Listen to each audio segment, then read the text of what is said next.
ಕಚ್ಚಾ ತೈಲ ಬೆಲೆ ನೆಲಕಚ್ಚಿದ್ರೂ ಆದಾಯ ತೆರಿಗೆ ಹೆಚ್ಚಿಸಿದ ರಾಜ್ಯ ಹಾಗೂ ಕೇಂದ್ರ ಸರ್ಕಾರದ ಜನವಿರೋಧಿ ನಿಲುವಿನಿಂದಾಗಿ ವರ್ಷದಲ್ಲಿ 22 ಬಾರಿ ಇಂಧನ ಬೆಲೆ ಏರಿಸಿದೆ ಅಂತ ಮಾಜಿ ಸಚಿವ ವಿನಯ್ ಕುಮಾರ್ ಸೊರಕೆ ಆರೋಪಿಸಿದ್ದಾರೆ. ಅವರು ಕಾಪು ಬ್ಲಾಕ್ ಕಾಂಗ್ರೆಸ್ ವತಿಯಿಂದ ಕಾಪುವಿನಲ್ಲಿ ಬಿಜೆಪಿ ವಿರುದ್ಧ ನಡೆದ ಪ್ರತಿಭಟನೆಯ ನೇತೃತ್ವ ವಹಿಸಿ ಮಾತನಾಡಿದರು. ಅಧಿಕಾರಕ್ಕೇರುವ ಮುನ್ನ ಪೆಟ್ರೋಲ್ 30 ರೂಪಾಯಿಗೆ ನೀಡುತ್ತೇವೆ ಎಂದಿದ್ದ ಬಿಜೆಪಿ ತಾವು ಜನತೆಗೆ ನೀಡಿದ ಭರವಸೆಯನ್ನ ಮರೆತಿದೆ. ಯುಪಿಎ ಸರ್ಕಾರ ಕೇಂದ್ರದಲ್ಲಿ ಆಡಳಿತ ನಡೆಸ್ತಾ ಇದ್ದ ಸಂದರ್ಭ 2.5 ಲಕ್ಷ ಕೋಟಿ ರೂಪಾಯಿ ಸಬ್ಸಿಡಿಯನ್ನ ಇಂಧನಕ್ಕೆ ನೀಡಿತ್ತು. ಆದರೆ ಇದೀಗ ಕೊರೋನಾದಿಂದಾಗಿ ಜನ ತತ್ತರಿಸ್ತಾ ಇದ್ರು. ಜನರ ಬದುಕಿನ ಮೇಲೆ ಬಿಜೆಪಿ ಸರ್ಕಾರ ಬರೆ ಎಳಿತಾ ಇದೆ ಅಂತ ಆಕ್ರೋಶ ವ್ಯಕ್ತಪಡಿಸಿದ್ರು.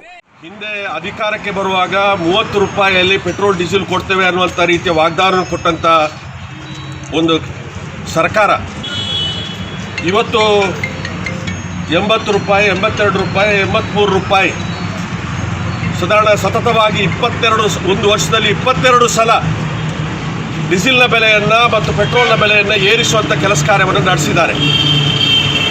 ನಮ್ಮ ಸರ್ಕಾರ ಇದ್ದಂಥ ಸಮಯದಲ್ಲಿ, ಯುಪಿಎ ಸರ್ಕಾರ ಇದ್ದಂಥ ಸಮಯದಲ್ಲಿ ಸಾಧಾರಣ 2.5 ಲಕ್ಷ ಕೋಟಿ ರೂಪಾಯಿಯನ್ನು ಸಬ್ಸಿಡಿಯಾಗಿ ಕೇಂದ್ರ ಸರ್ಕಾರ ಕೊಡ್ತಾ ಇತ್ತು. ಆವಾಗ ಒಂದು ಬ್ಯಾರಲಿಗೆ $140 ಇತ್ತು. ಆದರೆ ಇವತ್ತು $30 ಆಗಿದೆ. ಸಾಧಾರಣ 16 ಲಕ್ಷ ಕೋಟಿ ರೂಪಾಯಿಗಳನ್ನು ಇವತ್ತು 19 ಲಕ್ಷ ಕೋಟಿ ರೂಪಾಯಿಗಳನ್ನು ಇವತ್ತು NDA ಸರ್ಕಾರ, ಬಿಜೆಪಿಯ ಸರ್ಕಾರ ಇವತ್ತು ಆದಾಯ ತೆರಿಗೆಯನ್ನು ಏರಿಸುವುದರ ಮುಖಾಂತರ, ಸತತವಾಗಿ ಏರಿಸುವುದರ ಮುಖಾಂತರ ಜನರ ಮೇಲೆ ಹೊರೆಯನ್ನು ಕೊಟ್ಟಿದ್ದಾರೆ.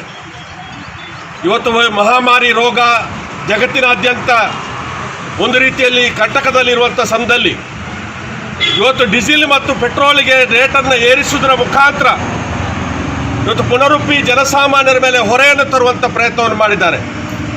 ಡೀಸೆಲ್ ಮತ್ತು ಪೆಟ್ರೋಲ್ ಬೆಲೆ ಅಂತ ಹೇಳಿದರೆ ಬರೀ ವಾಹನ ಚಾಲಕರಿಗೆ ಮಾತ್ರ ಸೀಮಿತ ಅಲ್ಲ. ಅದರ ಪರಿಣಾಮ ರೈತರ ಮೇಲೆ ಇರ್ಬೋದು ಅಥವಾ ಬೇರೆ ಬೇರೆ ವೃತ್ತಿ ಮಾಡುವಂಥವ್ರ ಮೇಲೆ ಇರ್ಬೋದು, ಎಲ್ಲರ ಮೇಲೆ ಕೂಡ ಪರಿಣಾಮ ಆಗುವಂಥ ಸಮಯದಲ್ಲಿ ಇವತ್ತು ನಮ್ಮ ಅಖಿಲ ಭಾರತ ಕಾಂಗ್ರೆಸ್ ಪಕ್ಷ ಅದರ ನಿರ್ದೇಶನ ಮೇರೆಗೆ, ಕರ್ನಾಟಕ ಪ್ರದೇಶ ಕಾಂಗ್ರೆಸ್ನ ನಿರ್ದೇಶನ ಮೇರೆಗೆ, ಜಿಲ್ಲಾ ಕಾಂಗ್ರೆಸ್ನ ನಿರ್ದೇಶನ ಮೇರೆಗೆ ನಾವು ಇವತ್ತು ಸಾಂಕೇತಿಕವಾಗಿ ಪ್ರತಿಭಟನೆ ಸಲ್ಲಿಕೆ ಮಾಡಿ ಇವತ್ತು ಇಲ್ಲಿಯ ತಹಸೀಲ್ದಾರ್ ಅವರಿಗೆ ಮನವಿಯನ್ನು ಒಪ್ಪಿಸುವಂತ ಕೆಲಸ ಕಾರ್ಯವನ್ನು ಮಾಡ್ತಾ ಇದ್ದೀವಿ. ಈ ಸಂದರ್ಭದಲ್ಲಿ ಕಾಂಗ್ರೆಸ್ ಮುಖಂಡರಾದ ಅಶೋಕ್ ಕೊಡವೂರು, ನವೀನ್ ಚಂದ್ರ ಸುವರ್ಣ, ಗುಲಾಂ ಮಹಮ್ಮದ್, ಹರೀಶ್ ನಾಯ್ಕ್, ನವೀನ್ ಚಂದ್ರ ಶೆಟ್ಟಿ ಮುಂತಾದವರು ಉಪಸ್ಥಿತರಿದ್ದರು.